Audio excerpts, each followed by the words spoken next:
de explorar paralelismo em instrução, nós já comentamos sobre isso, e quando em particular eu falo sobre técnicas dinâmicas, né, nós vimos aqui o escalonamento dinâmico, acabamos de ver aqui as predições de desvio, né, e agora vamos voltar um pouco lá no Tomasulo, né, para a gente falar sobre esses dois itens aqui, né, que é o despacho múltiplo e a especulação em hardware, né. Na verdade, eles são itens assim, bastante específicos, né? Mas comumente eles são tratados juntos porque vocês vão ver que não tem muito sentido se eu já vou mexer na máquina para tratar de despacho múltiplo, já é interessante eu prever uma especulação. Tá? Eu vou primeiro tentar isolar a questão aqui, falar só sobre despacho múltiplo, mas vocês vão notar claramente que eu fico a um passo aqui de fazer especulação. Tá? E aí eu vou tentar definir para vocês, quando eu me refiro a especulação, sobre o que eu estou falando. Tá? Então, despacho múltiplo aqui, né? Diferentemente do despacho simples, né? Nós queremos disparar para a execução mais de uma instrução. Certo? Bom, então, no pipeline simples nós tínhamos aquela coisa da emissão simples, né? O caso ideal e o caso real, né? Ele sempre aumenta a CPI e reduz o IPC, né? Isso daqui obviamente é devido aos hazards que geram os stalls, né? Então, com o escalonamento dinâmico, né, que nós montamos agora, com a predição dinâmica que nós acabamos de ver também, a ideia era, né, aproximar essa CPI aí de 1 e aproximar o IPC também de 1, né, para melhorar essa situação, ok? Agora, como nós temos... Vocês vejam que a nossa máquina, ela tá um negócio mais ou menos assim, né, a nossa máquina com o Tomasulo, né? Se eu pudesse escrevê-la, né?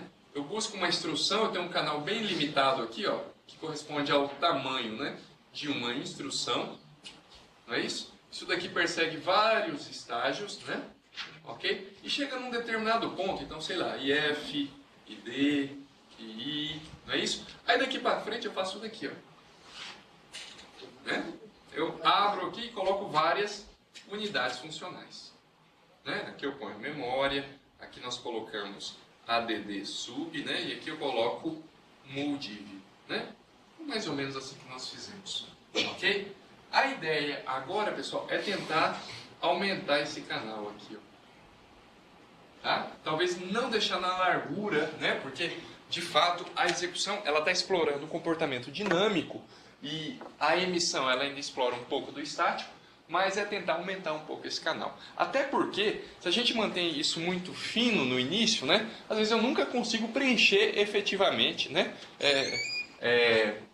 toda aquela minha capacidade de execução. Tá? Então, a ideia da emissão múltipla é, de fato, eu tentar dar mais suporte para utilizar todos esses recursos paralelos que eu tenho.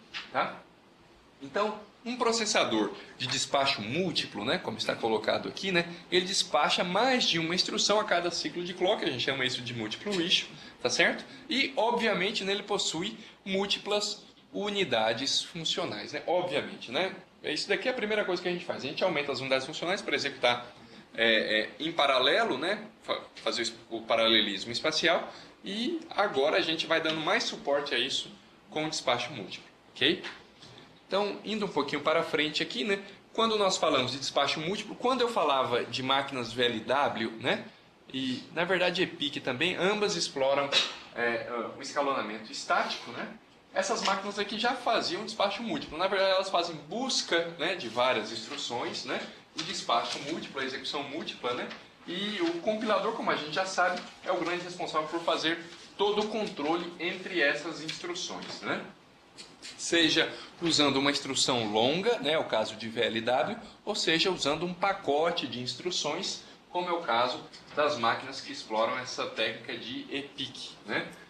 A diferença entre uma e outra é que aqui está explícito a não dependência entre as instruções. Aqui não, aqui essas instruções elas estão no pacote. É como se eu pegasse um bloco básico, né, e agora horizontalizasse. Né? Então, num bloco básico você vê uma instrução depois da outra, né? Agora imagine que eu pegue esse bloco básico e coloque um do lado do outro aqui. Tá certo? Eles trazem consigo uma dependência, né? E esse pacote de instruções tem que amarrar essas dependências. Ele não pode mudar a semântica do código. Tá?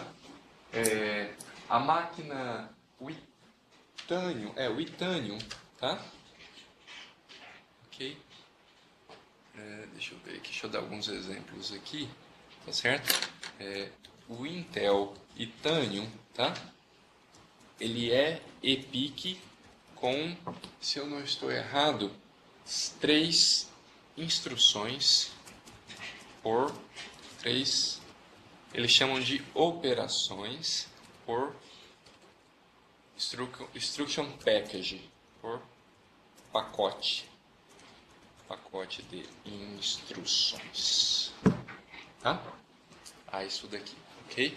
Bom, e o que nós queremos explorar, na verdade, é esse despacho múltiplo, mas em hardware, né? Então, dentro das máquinas que abordam, que implementam, né, uma estratégia de execução, né, fora de ordem, então as máquinas superescalares, né?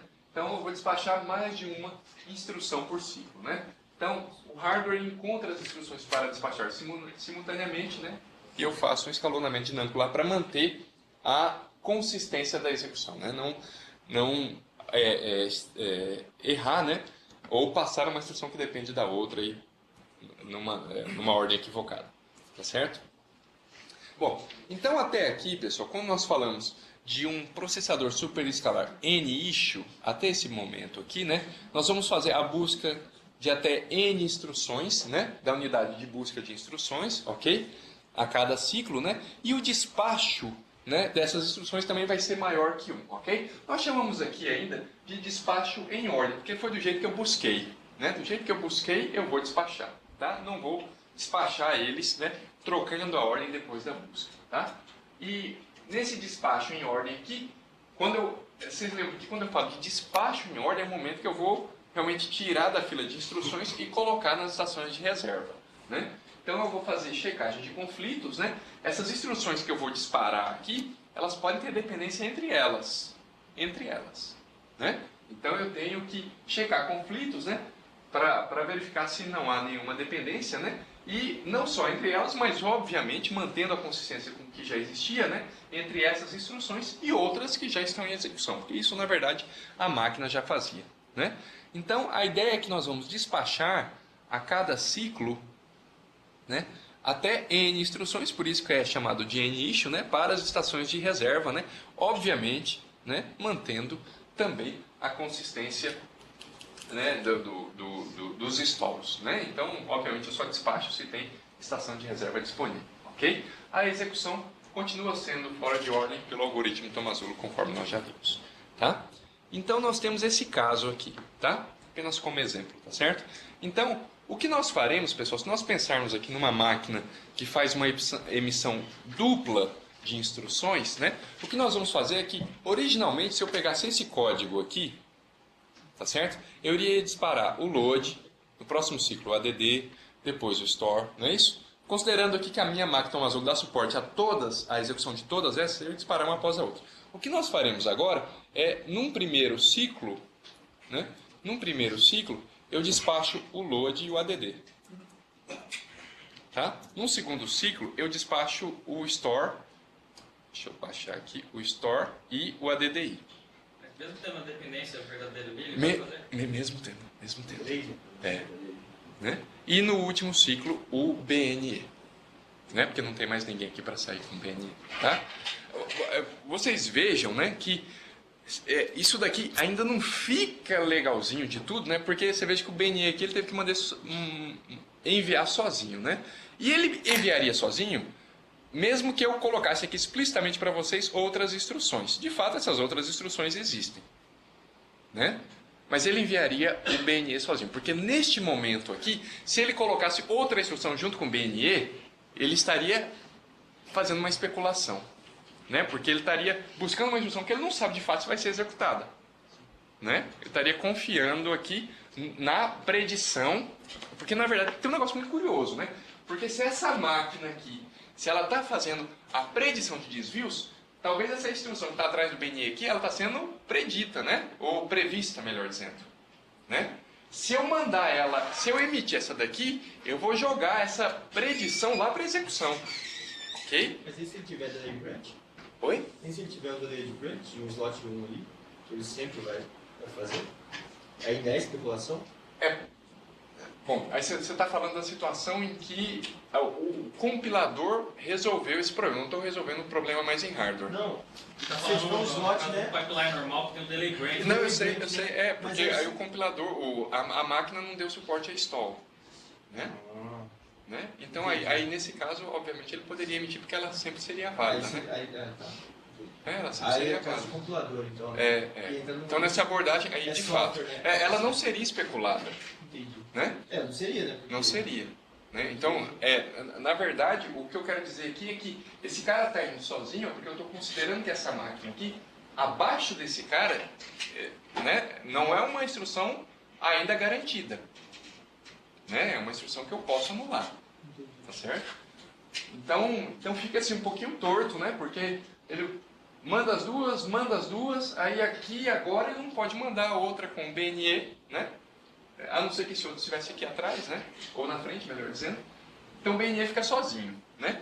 E não é só isso, né? Eu tenho que resolver o BNE, certo? Para eu emitir a próxima, né? Então não é simplesmente que, então no próximo ciclo eu já emito a próxima. Bom, se no próximo ciclo você resolver o BNE, perfeito, aí você pode.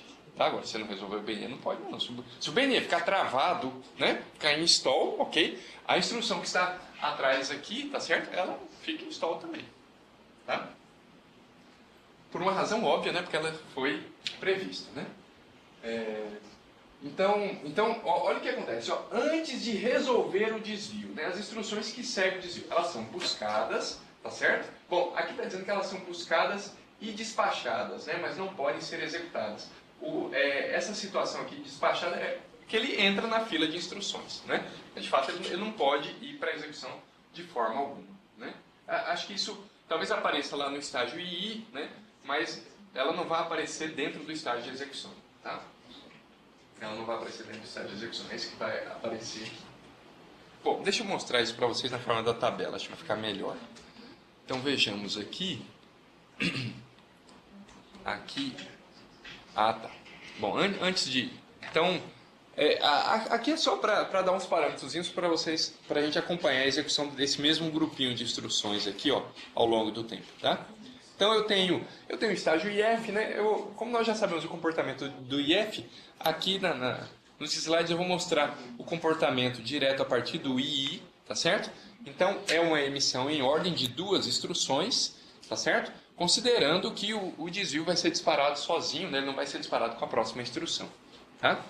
Aqui está sozinho para esse caso, né? Porque na verdade se eu tivesse 5 instruções e o desvio, né? Então eu poderia mandar ele junto com o anterior, não teria problema nenhum, tá? O problema é uma instrução depois do desvio. Na execução, né? Eu tenho um ciclo, né? E eu tenho essas unidades aqui. Ó. Então eu estou considerando aqui agora uma máquina em tom azul que eu consigo resolver inclusive o desvio dentro da máquina, tá? Bom, aqui não muda nada em relação ao que a gente conhece. É só esse detalhezinho aqui no final que eu queria chamar a atenção, porque veja bem, né? O que acontecia na nossa máquina também. Na nossa máquina aconteceu um negócio assim, né? Eu esqueci. Então, IF, ID e I, isso daqui era o EX, aí nós tínhamos aqui, isso daqui era o Write Register. Né? Era assim. Ok? Então, agora, né, com essa estratégia, como a gente vai aumentar um pouquinho aqui, então né, extremamente intuitivo a gente também aumentar esse canal aqui. Certo? Ok? Então, agora nós temos 2 barramentos comuns de dados. Tá? 2 CDBs. 2 instruções podem escrever ao mesmo tempo. 2 instruções podem escrever ao mesmo tempo. Tá? Aqui, por uma estratégia aqui que foi utilizada, tá? Aqui. Ok? Então, são 2 CDBs, né, o resultado no barramento, né? E só atenção que vocês vão ver isso claramente aqui pela execução, né? O resultado, diferentemente do que acontecia com um barramento, né? Eu não vou usá-lo no mesmo ciclo, eu vou usá-lo só no próximo ciclo, tá? Por instrução no ciclo seguinte, tá bom? Ok? Então, é isso que vai acontecer. Então, se nós olharmos aqui, então, o que nós observamos? Né? Eu quero que vocês notem essa situação aqui. Então, eu estou emitindo as duas, né? Então, na execução, né? Nós temos aqui ambas executadas, até porque é um load e um ADD, né? Então cada um pode supostamente iniciar a execução. O problema é que o ADD depende do load, né? Nós vemos claramente isso aqui, né? Essa dependência verdadeira de dados. Então, o ADD neste ponto aqui ele está em stall, né? Nós vemos claramente aqui o stall devido ao load, né? Então ele fica em stall até... Por que ele fica até o 5? Né? Porque pelo que nós definimos ali, eu preciso esperar ele escrever e eu pego o resultado no próximo ciclo. Tá? Se eu indicasse para vocês, olha, a busca do resultado é no mesmo ciclo, né? Então poderia começar no ciclo 4, não teria problema. Tá? E aí percebe. Então, o store e o ADDI também da mesma forma, né? Olha aqui. Tá? Vocês vejam, inclusive, que nós temos uma antidependência rolando ali, ó, entre o store e o ADDI. Não é isso? Ele emite os dois. Isso não há qualquer problema, né? Porque nesse estilo de emissão aqui, né? Na verdade, isso é dentro de um ciclo, mas o ciclo eu tenho dois estágios, vamos dizer assim, né? Que eu tenho o nível alto e o nível baixo. Então eu posso emitir uma instrução na borda de subida e emitir a outra instrução na borda de descida, né? De acordo com essa ordem aqui.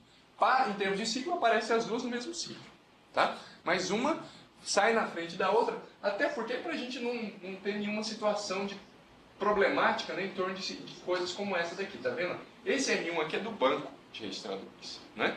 E esse R1 aqui de baixo, obviamente, vem do ADDI. Então, para não dar problema desse cara ler esse R1 daqui, coisa desse tipo, tá? Então é isso, né? E essa estratégia, ela casa muito bem com dependências, né? Porque vocês vejam, da mesma maneira que eu não posso correr risco de amarrar o store com uma dependência verdadeira com a ADDI, eu tenho que amarrar a dependência verdadeira do ADD para com o load, né? Então, se eu emitir o load meio ciclo à frente e depois o ADD, né, meio ciclo depois, tá certo? Eu consigo amarrar as dependências normalmente, né? Porque um já vai estar lá na estação de reserva. Na hora que eu emitir o outro, né, eu pego o resultado direto da estação de reserva. O despacho continua ocorrendo na ordem, né? O despacho é em ordem. Não, o despacho é o mesmo que a emissão. O despacho é o mesmo que a emissão. A execução é fora de ordem, né? A escrita fica fora de ordem também, né? Olha só. Escrita é fora de ordem também. Professor, como eu sei o barramento que eu vou escrever lá? Hã? Como eu sei o barramento que eu vou escrever lá? Não, é porque, na verdade, não importa. Você pode escrever em qualquer um dos dois, que os dois dão suporte a todas as estações de reserva. Não tem conflito? Não, vai ter, por exemplo, ó, deixa eu te achar aqui uma situação onde nós vamos ter um conflito. Quer ver? Será que tem aqui algum caso que poderia ter conflito?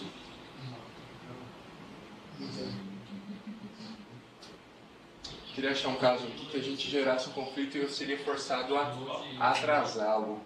Tem algum? Você teria que ter dois escrevendo e o É, terceiro esperando. Aqui não vai aparecer nenhum conflito, né? O load ADDI é verdade, ele tá no ciclo 4 ali no WL. Não, mas Não, mas mas- precisa ter mais um. entendeu, pra dar Tá conflito. certo, né?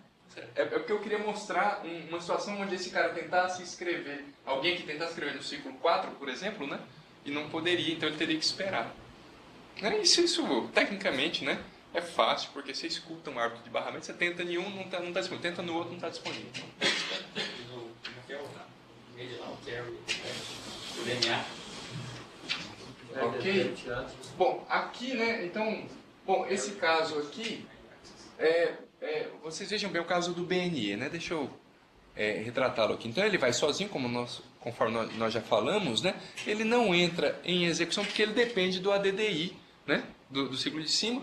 E aí o que acontece? O ADDI está escrevendo o ciclo 4, né? Então, como nós indicamos ali, né? Eu pego o resultado no próximo ciclo, tá certo? Então ele tem que esperar mais um ciclo, ele ficou em stall, aí ele pega o resultado, certo? BNI, como ele não tem mais nada a fazer, isso eu acho assim a melhor parte de uma máquina super escalar, né? Você veja, ele não tem mais nada o que fazer, as outras instruções já aproveitam, né? As outras instruções já vão aproveitando aqui e na verdade ele nem segue esse fluxo aqui mais, né? Ele nem segue, por exemplo, ele não passa por memória de jeito nenhum, né? Diferente do nosso pipeline MIPS, né? Static, né?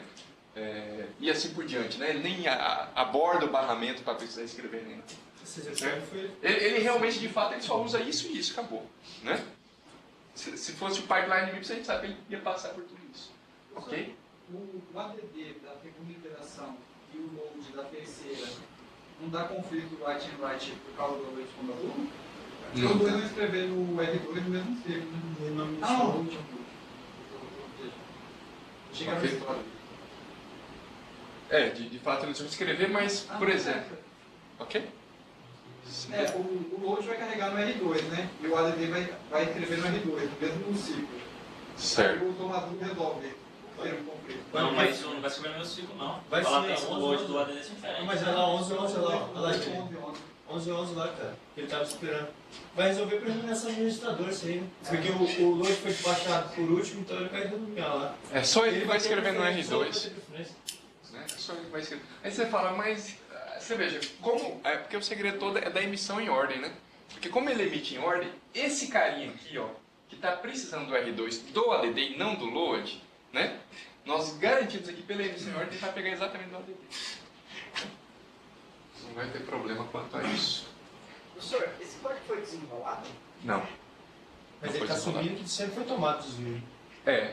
Porque não deu nenhum flush. Por isso que ele colocou ali. É, por isso que ele colocou ele lá na frente. Tá assumindo que eu estou executando de novo, né? Durante 3... Ele está mostrando 3 iterações aqui. Ok? Vocês entenderam, pessoal, a ideia aqui? Agora vocês vejam, né, que o ponto realmente curioso para nós aqui é o fato de que a predição não está sendo levada à frente, né? Então ele para aqui e resolve, só depois que ele resolveu, ele falou, opa, vou tomar esse desvio. Tá perfeito, então entra para executar. Né? Então é isso que acontece. Aqui é a mesma coisa, só depois que ele resolveu, aí que esse cara entrou para executar. Tá certo? Então até a emissão, né, de fato ele emite, mas ele não deixa entrar em execução. Tá certo? É isso que acontece aqui. Tá? Esses númerozinhos aqui, né, então é considerando despacho, né? Então são 15 instruções, se nós contarmos aqui, né? E 9 ciclos de despacho, né? Porque o despacho está acontecendo justamente aqui. Então ele disparou, né? Ele fez um despacho de 1.7, né? Mas considerando a execução, né? Vocês vejam que por que esses números aqui são diferentes? Por causa dos conflitos, dos stalls. Os stalls só apareceram daqui para cá. Então quando você vê, até ele chegar na emissão, né, foi tudo beleza, não tem stall em lugar nenhum. Daqui para cá começa a aparecer os stalls, estão vendo? Esses stalls aumentaram aqui esse denominador dos ciclos. E o 1.7 também é porque o BNE ele segura uma instrução, né? Nesse caso 2. Então por isso que ele, senão seria 2, né? Isso, caso ideal seria. Aí a gente tem um potencial conflito ali. Potencial conflito? Potencial conflito, assim. Aonde? Aonde? Vamos lá. Entre load e store, né? Se eu pegar o store do ciclo 2 com o load do ciclo 3, você vê que... claro que do jeito que está construído aí não vai ter um conflito, porque você está incrementando o R1 ali, mas é um potencial conflito em que você tem 2 acessos de memória, porque o store vai armazenar naquele ponto e o load vai ler naquele ponto, né? Se aquele endereço do R1 ali fosse o mesmo, tinha um potencial conflito ali, né? Eu não entendi se você está falando do conflito da posição de memória do seu Da posição de memória ali. Não, ali não vai ter, né? Mas poderia ter, né? Que a gente até discutiu várias vezes. E no caso ali, a máquina não vai assumir alguma política de que para o store vir primeiro, ele tem que escrever primeiro Aí, o load. tem, o professor sempre fala. É uma política, tá? Uma coisa que resolve isso. Não, resolve, mas assim, a gente está falando assim, se acontecer, né? Mas no caso, ali, nessa execução, a gente não teria que assumir essa política. Não, essa daqui... Essa daí não vai por causa do VI, né? É porque, na verdade, você amarrou o BNE, né? Você amarrou o BNE, né? Então, você veja, o BNE depende do ADDI, que é o cara que está modificando e fazendo a lógica para que o store não conflita com o load, né? Então, como você amarrou o BNE com o ADDI aqui, então qualquer coisa que vir depois... Se amarrado, então... Se eu especular, bom, você está interessado na especulação, né? Que é quando eu posso... Na verdade, eu estou interessado no conflito, né? Porque, por exemplo, se o BNE... Não, mas ADDI... esse conflito ele só aparece quando eu especulo, né? Eu vou executar esse load aqui sem saber direito, né, para onde, se o load, né, se o store lá vai estar conflitando com ele, né? Bom, a ideia só que eu já contei para vocês antes, porque se eu já tenho os endereços resolvidos, né? Perfeito. Se eu não tenho os endereços resolvidos, isso daqui é bastante problemático, né? Porque, na verdade, não... porque se você está especulando, você quer que quando eles não estejam conflitando, você quer realmente que o load seja executado na frente. Porque o load, ele está trazendo os dados para fazer mais instruções, o store não. Correto? Então, porque assim, o que eu estava falando antes do timestamp, entre duas instruções você decidir qual vai primeiro. Quando você parte para falar, não, puxa, eu queria que o load entrasse na frente do store. Por que você quer isso? Porque o load, se você tiver um miss no load, você gera, entendeu? Você gera atraso para todo mundo aqui. Né? Porque o load, ele basicamente tem essa função de carregar dados para dentro da máquina. Então, é interessante você pegar o load e jogar ele o quanto antes na execução. É interessante. Só que desse jeito aqui, não está tendo suporte nenhum.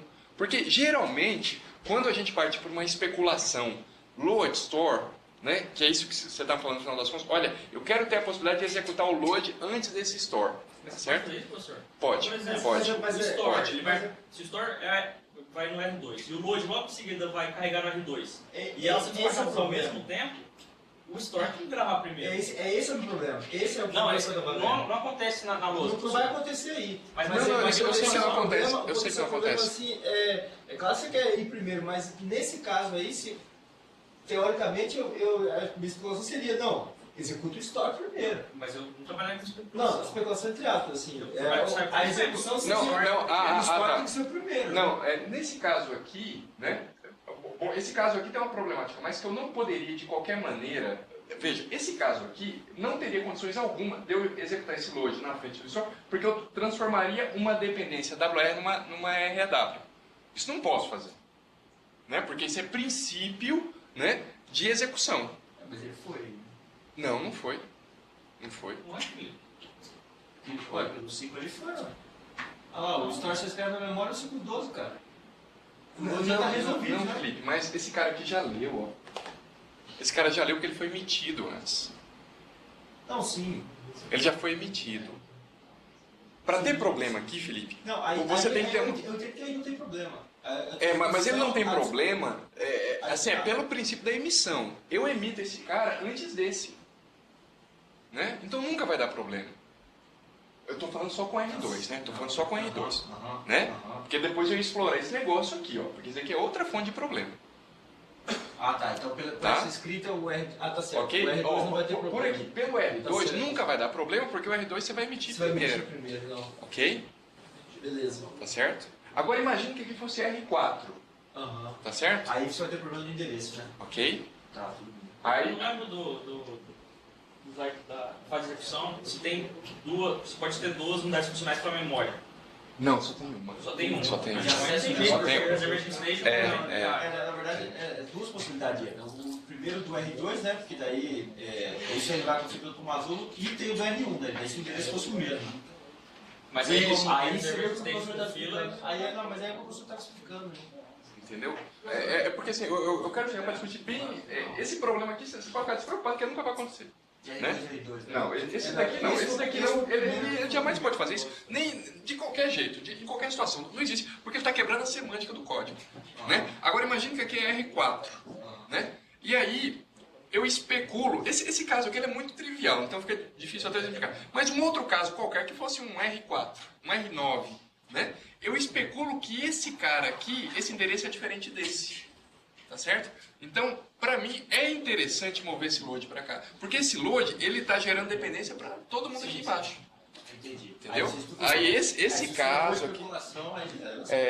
porque aqui ele não está fazendo nada disso, exatamente. Né? Mas... Elas você precisaria do dado que estava lá, que o histórico ia colocar. Ok, alguém aí? Pois. Você falou que o load ficou na R4 ali. Só suponho que não existisse aquele ADDI e aquele BNE entre o store e o load. O load poderia executar antes do store? Não poderia. Porque Mas como que quem... Se não tivesse os dois... Não, aqui fica fácil porque, né? R1 Você está falando para tirar esses dois caras aqui, né? E as duas coisas estão no mesmo endereço. Quem cuida desse conflito? Não, mas a própria máquina... Você tem uma unidade funcional de memória. O store vai primeiro, Eles estão lendo o mesmo lugar, então o store... o load vai ter que esperar, né? ok? Agora, a questão é o seguinte, né? Esse cara lê do R1, não tem de novo isso daqui. Entendeu? Esse cara lê do R1, esse cara lê do R9. Tá? Aí, esse cara aqui que lê do R1, ele está dependendo de outra instrução. Que esse cara aqui não depende. Tá me entendendo? Aí esse caso é capcioso. Por acaso tem o mesmo endereço. Né? E aí, por acaso, eles têm o mesmo endereço. O 0 mais R1 é igual ao 0 mais R9. Entendeu? E aí? Então, o que acontece, né? A decisão conservativa é, não faz isso na frente, porque você não sabe. Tá? Enquanto você não tiver resolvido esse cara aqui, você não pode passar ele na frente. Né? Outra decisão é o seguinte, passe ele na frente. Pode passar. Tá certo? Porque aqui, então, para passar significa que eu vou pegar esse cara aqui e executar na frente do store, né? Só que, na hora que eu executar o store, tá certo? Eu tenho que ter um buffer de read e write aqui, que vai armazenando os endereços. Tá certo? Na hora que eu executar o store, eu falo, alguém já escreveu nesse cara aqui? Já passou alguém aqui, um load especulativo, que escreveu nesse cara aqui. Eu falo, opa, então eu tenho que executar de novo aí. Tá? Então isso não é trivial. Sabe por quê? Porque para fazer isso, você faz isso no código. Entendeu? Em tempo de compilação, você olha assim e fala, eu vou especular. Então você pega um load e faz assim, load S, load especulativo. Tá certo? E joga ele aqui antes do store. Tá certo? E aqui embaixo você deixa esse load normal aqui. Tá? Então, se esse load, se o load especulativo lá não tiver conflito com esse cara, você executa isso. Ou, na verdade, você faz o contrário. Você joga esse load para cima e deixa com o load especulativo. Né? Esse load especulativo só roda se teve conflito entre o load e o store. Entendeu? Esse load especulativo que eu estou fazendo aqui embaixo, ele só aparece se você especular.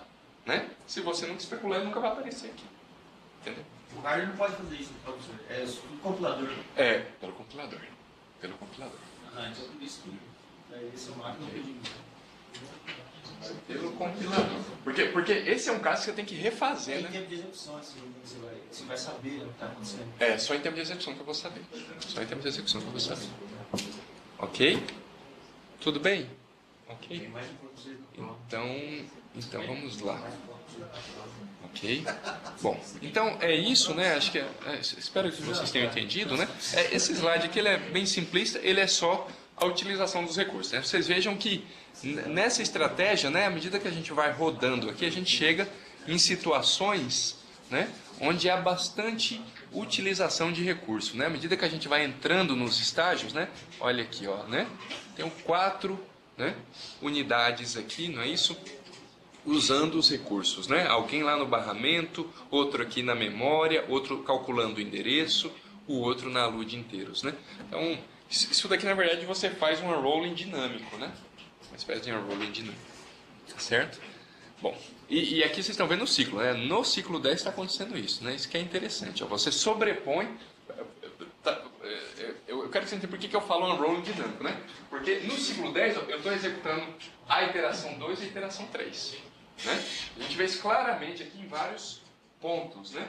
Olha aqui, olha aqui a iteração 1, né? E a iteração 2, não é isso? A iteração 3 e a iteração 2 no meio, né? Então, você vai fazendo um rolling dinâmico, né? Quanto mais recursos você tiver, não é isso? Você vai conseguindo fazer esse unrolling maior ainda, tá? Então, despacho múltiplo ele tem essa situação, tá? Despacho múltiplo, então, diz respeito ao ter hardware, né? Para suportar emitir aqui mais de uma instrução simultaneamente. Como vocês notaram, né, eu tenho esse gargalo em torno do desvio, tá certo? E a gente vai tentar sobrepor esse gargalo, esse em particular do desvio aqui, tá? A gente vai tentar sobrepor ele com técnicas de especulação em hardware, tá? É isso daqui que é o negócio, tá?